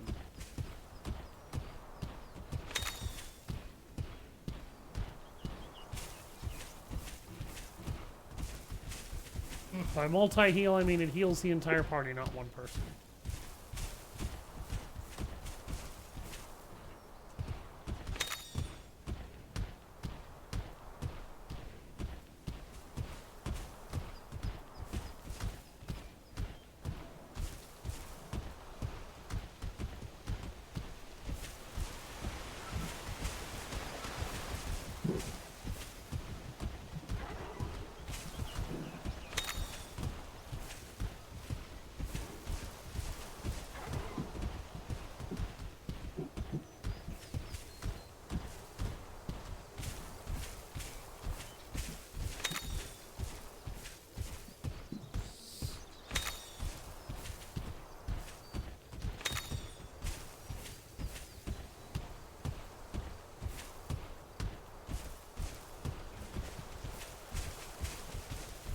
Oh, hey. What's up, guys?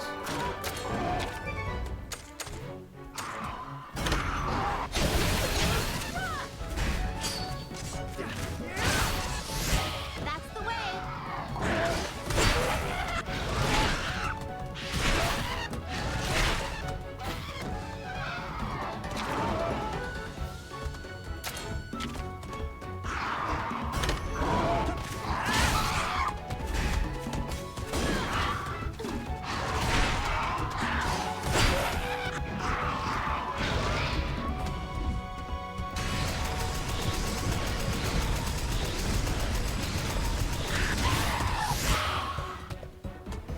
Those noises are making me want to go play Dino Crisis 2 again.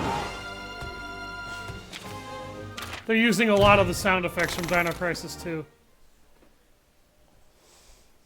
Hey Capcom, please remake Dino Crisis. It's never gonna happen, but I'm gonna keep yelling at you to do it anyway.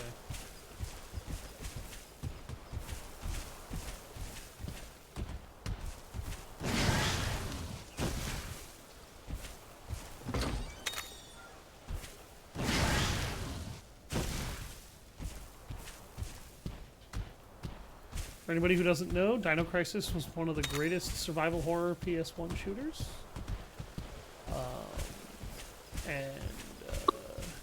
It was fucking awesome.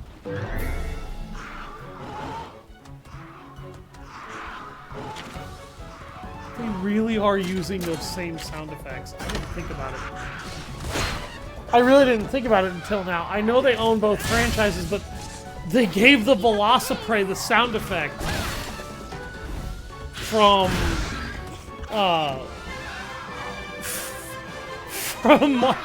Dino Crisis 2. That's literally the same sound effect.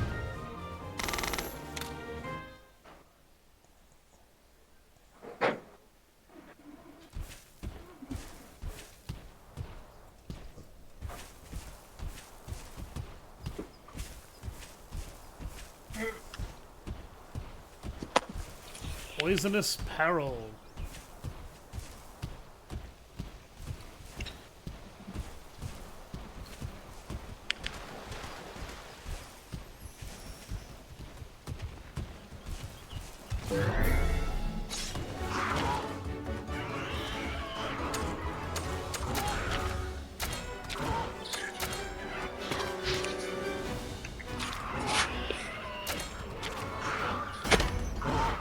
How does this work on this place?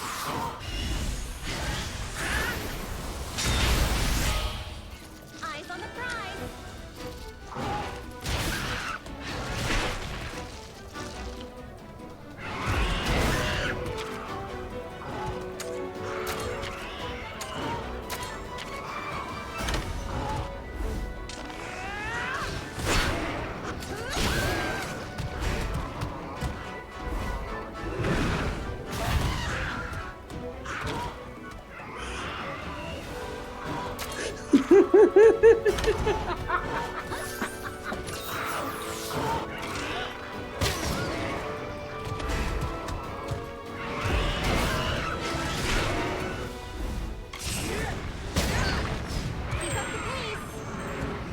That's an interesting quirk.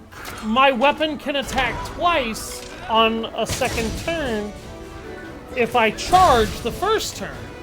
I did not know that. I had read that that was a thing, but I didn't think to believe it.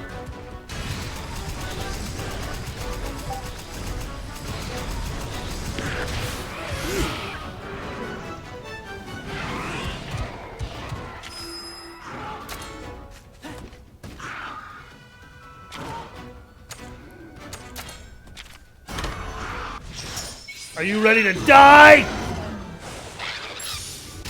Good job. You did it. Anybody who just got Mortal Kombat flashbacks from the OG Mortal Kombat games, you're welcome.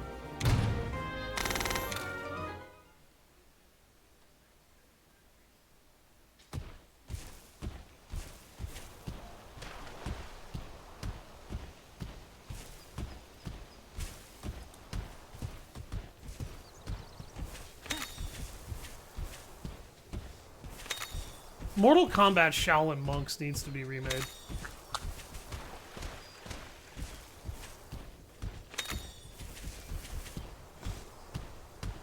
That game was incredible. Let's keep going further in. I smell something. Over here. Oh! Really? I wonder what that could possibly be.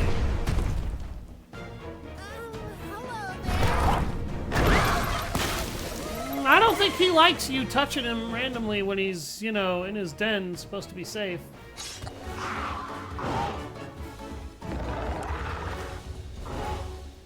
Puke Puke! Yep, that's what I thought.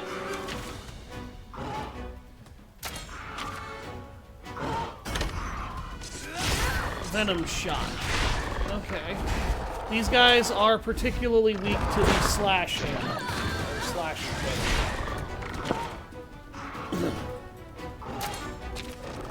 At least their body is. Apparently they have something that I can break.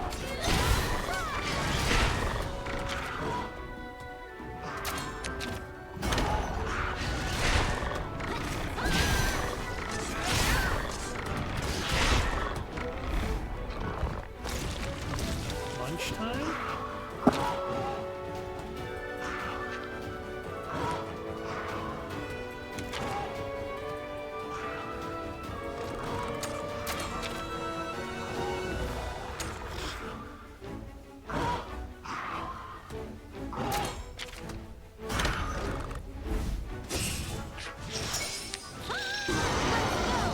This'll put you out of commission.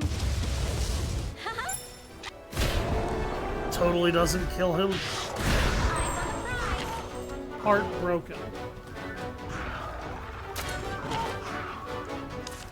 He didn't get to use his venom attack.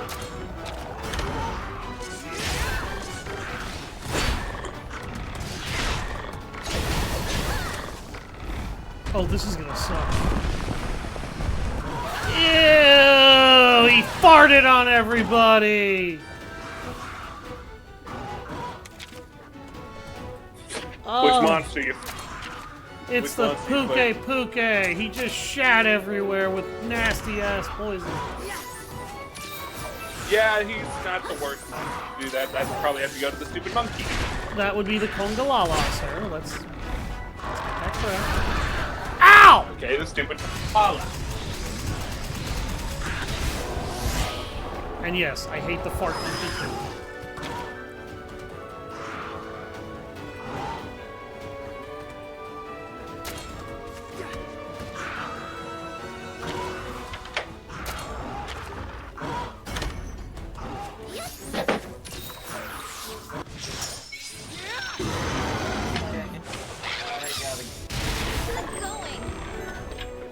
Heartbreaker symbol, okay.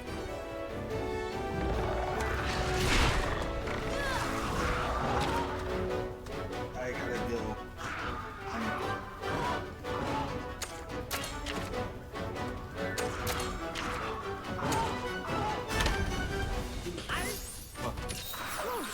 I'm supposed to help you. What's going on, Doc? I gotta get going to bed. Oh, Some peace. get some sleep, brother.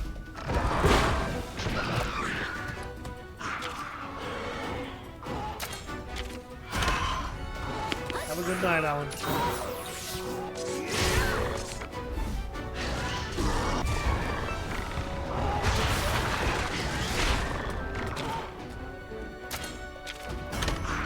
God damn it, Bobby! You're supposed to get out here and kick my ass! You're supposed to get out here and kick my ass! Me to this Puke Puke, because it's completely failing to kick my ass.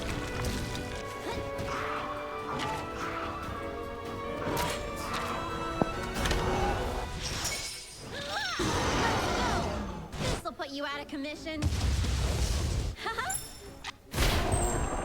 She broke his face instantly. And then he dropped. You did it! You're something else. I told you we could Like, I know how to do this game. And, may not be the king of monster slayers, but I'm not terrible at it.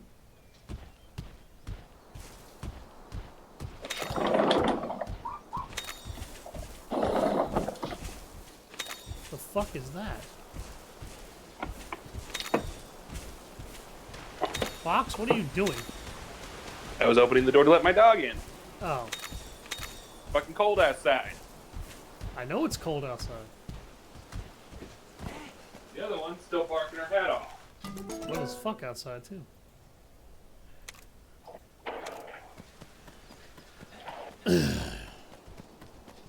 At least it's wet as hell here.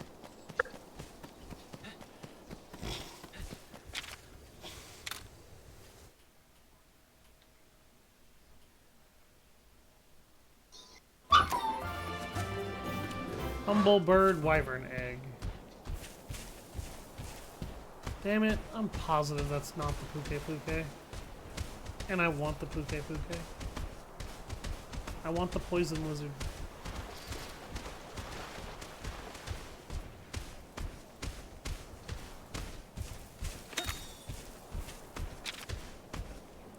Rockbreaker!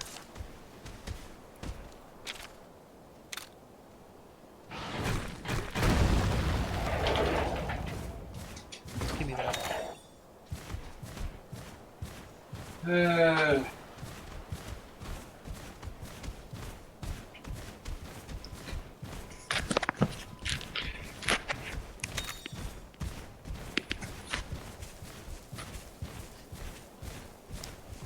For anybody wondering, yes, I did just reference Digimon Rumble Arena 2. That was a good game. Super Smash Bros. Was better, but that one wasn't bad.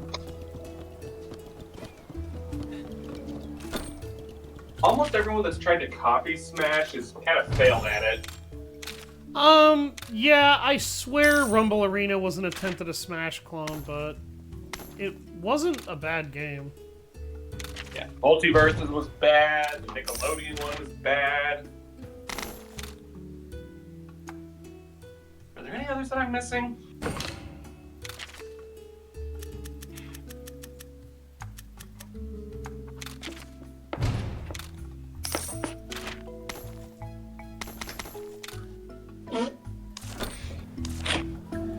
I mean, PlayStation All-Stars, I hear, wasn't that bad, but it wasn't that good either. It did. Nope. And it was pretty cool that each character had their own unique boss to fight against. Yeah. Really funny to me that Isaac's boss was fucking Zeus. Isaac? Yeah, Isaac Clarke. Oh my god. His boss was Zeus? Yep. You're kidding me. Chief, we've got cause for concern. We ran into an Anjanath and a Puke Puke. This place isn't safe. I mean, to be fair, given the things Anjanath, Isaac has fought, are you I sure? think Yeah, I'd say it attacked Zeus us right is out of the blue. an I don't appropriate know if this one. is because of Guardian Ratha, but strange things are happening all over the island. Without Guardian Ratha's influence, the monsters may be having a hard time restraining themselves. I thought so too. We should investigate the Guardian Ratha Woods. That's where all this started. Of course. You both have my permission to enter the sacred mountain, but make sure you're ready.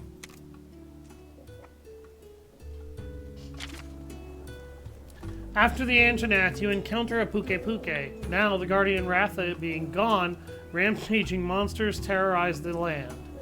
In order to uncover the truth behind these strange events, you head to where it all began, the Guardian Ratha Woods.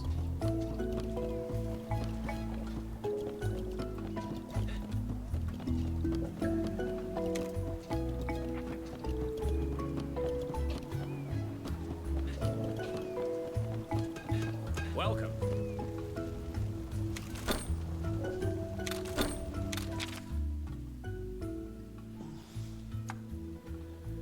Blooming Blade. Blooming arch. Blooming knife.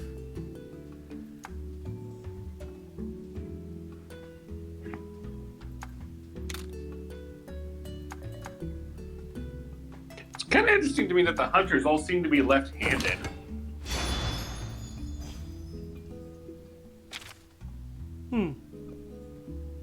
You ever notice that? When they're using a weapon and shield, they always wield the weapon in the left hand. I did notice that, yeah.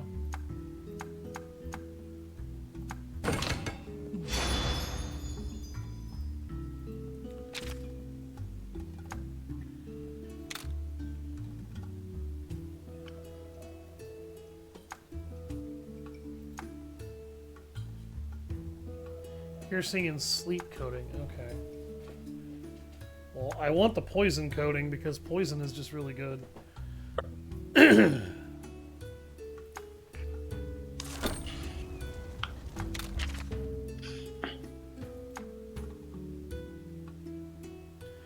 I like the design of the Puke Puke armor. And it has an anti-venom effect.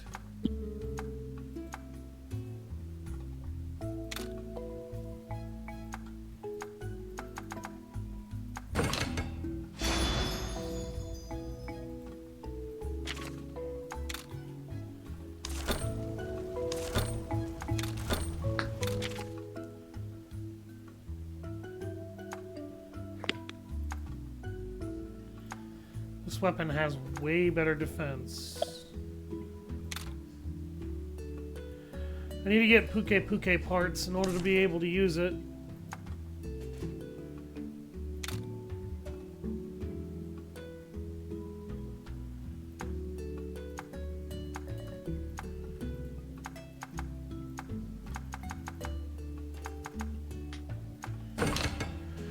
There we go. Upgrade my Dula, or Duda. My Kulu Duda. Puke Puke parts for that as well. Okay, I figured that.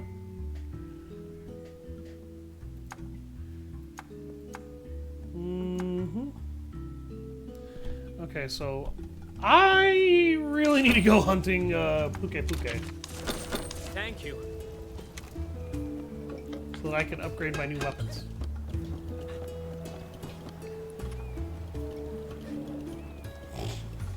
Alright, thank you all very much for watching. I've been Savage Hound Dusk. I'll see you guys next time on Monster Hunter Stories 2, Wings of Ruin.